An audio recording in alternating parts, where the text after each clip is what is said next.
сәлеметсіздер ме? Біздің ою-өрнек сәніміз атты семинарымызға қош келдіңіздер. Әр ұлттың өзіне тән ерекшеліктері болады. Сол ерекшеліктердің бірі ою-өрнектер. Ою-өрнектер әртүрлі типке бөлінеді екен. Мысалы, жануар типкес оюларға түйе табан, қаз мойын, қыңыр мүйіз, қошқар мүйіз сияқты оюлар жатады. Ал өсімдік типтес оюларға жауқазын, гүл, жапырақ және де ағаш сияқты оюлар жатады.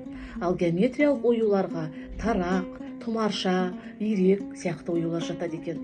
Космогондық оюлар олар ғарышпен байланысты болғандықтан оларға жұлдыз, айшық сияқты оюлар жатады. Біз күнделікті ұйымдастырған оқу іс-әрекетінде балалармен ою түрлерін қолданамыз.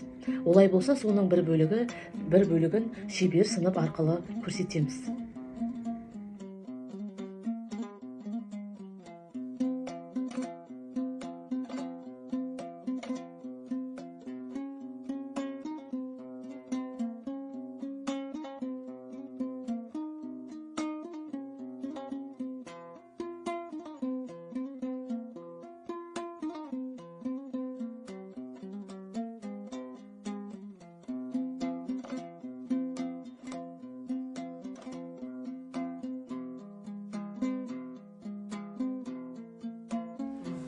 Мынау қандай ою?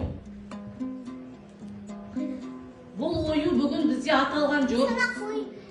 Дұрыс айтасың, сынық мүйіз. Дұрыс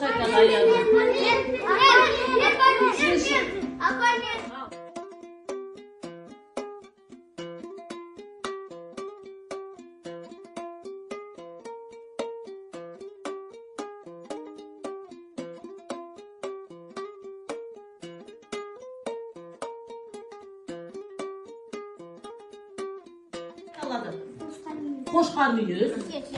Сендер қалай аталады? Қошқар мүйіз, дұрыс. Қошқар мүйіз. Ибрахим, сендер мына оюлар қалай аталады? Қошқар мүйіз, жақсы. Сендер қалай аталады? Қошқар мүйіз, жақсы. Тамаша, балалар. Сен қандай ою түрін тігіп жатырсың? Қошқар мүйіз. Қошқар мүйіз, дұрыс айтасың.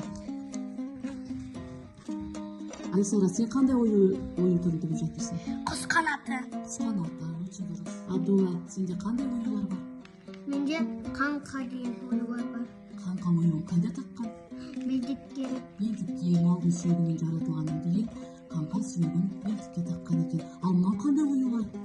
Ол гүл. Гүл, сосын бөлігі?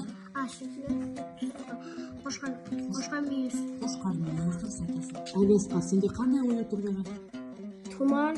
Тұмар, дұрыс. Мынау астынан қараса, ол одардың киімінен табылған. Үш бұрышын бар.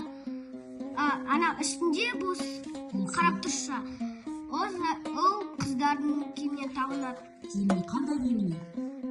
Тақиясына. Тақия, дұрыс. Әділет, сенде қандай оюлар? Құс қанаты. Құс қанаты, дұрыс. Ал мұнда етікте қандай ою